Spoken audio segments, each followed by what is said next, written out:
సొంత ఇల్లు అనేది ఎవరికైనా తప్పనిసరి అవసరం. అది వారి యొక్క స్థాయిని బట్టి చిన్న ఇంటి నుంచి పెద్ద పెద్ద ప్యాలెస్ వరకు కట్టుకుంటారు. అయితే అది చిన్నదైనా పెద్దదైనా ఇల్లు అనేది మొదలు పెట్టడానికైనా అందులో గృహప్రవేశం చేయడానికైనా కొన్ని శాస్త్ర సాంప్రదాయాలు పద్ధతులు అనేవి ఉన్నాయి. సాధారణంగా చాలామందికి ఇంటి విషయం అనుకున్నప్పుడు కలిగే సందేహాలు చాలా ఉంటాయి. అవి ఎవరిని అడగాలి, ఎవరి ద్వారా తెలుసుకోవాలి, ఎవరి దగ్గరికి వెళ్ళాలి, ఇదంతా ఒక తతంగం. అంటే ప్రతి సందేహాన్ని మనం వెళ్ళి అడగటం, వాళ్ళు తెలిసిందో తెలియందో చెప్పేవాళ్ళు కొంతమంది ఉంటారు. లేదు ప్రతిసారి వెళ్ళి కనుక్కోవాలి అన్నా కూడా ఇబ్బందికరంగా ఇద్దరికీ ఉంటుంది, వెళ్ళిన వారికి చెప్పేవారికి కూడా. ఈ వీడియోలో సాధారణంగా ఇల్లు అనే పని పెట్టుకున్న వాళ్ళకి కలిగే కొన్ని సందేహాలకు సమాధానాలు తెలియజేయాలని నా అనుభవంలో చాలా మంది నన్ను ఎక్కువగా అడిగినటువంటి ప్రశ్నలు, వాటి సమాధానాలు ఈ వీడియోలో చెప్తున్నాను. మొట్టమొదట అసలు శంకుస్థాపన అనేది ఒక ఇంటికి ఎవరు చేయాలి? ఎప్పుడైనా కానీ అది ఇల్లైనా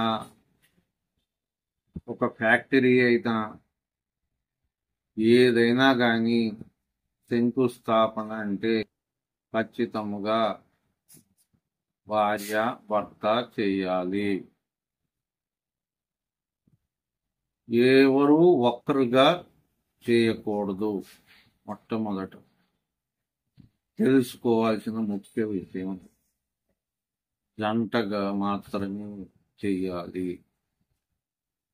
అది ఇల్లు అవనివ్వండి, వ్యాపార సంస్థ అవనివ్వండి, ఏదైనా భూమిలో మొదట ఒక శంకు పెట్టేటప్పుడు ఖచ్చితంగా భార్య భర్త కలిసి చేయాల్సిన కార్యక్రమం. అప్పుడే అది శుభప్రదంగా ఉంటుంది.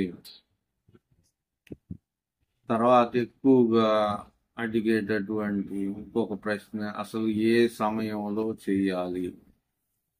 అంటే పగలే చెయ్యాలా, రాత్రి కూడా చేయవచ్చా అనేది ఎక్కువ మందికి కలిగేటటువంటి ఒక అనుమానం.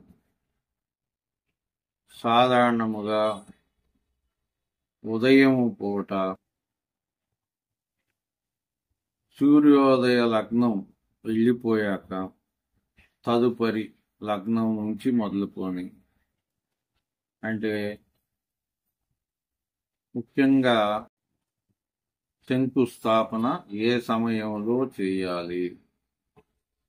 సాధారణంగా రాత్రిపూట 3వ జాము మరియు 4వ జాము, అనగా సుమారుగా రాత్రిపూట 2 గంటల నుంచి మొదలుకొని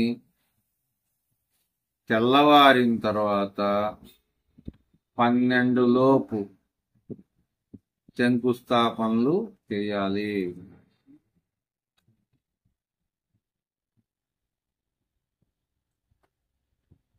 తర్వాత మధ్యాహ్నం 12 నుంచి మొదలుకొని రాత్రి 2 గంటల్లోపు శంకుస్థాపనలు చేయకూడదు.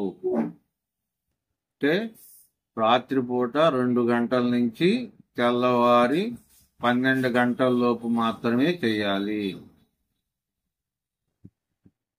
మధ్యాహ్నం 12 తర్వాత రాత్రి 2 వరకు చేయకూడదు.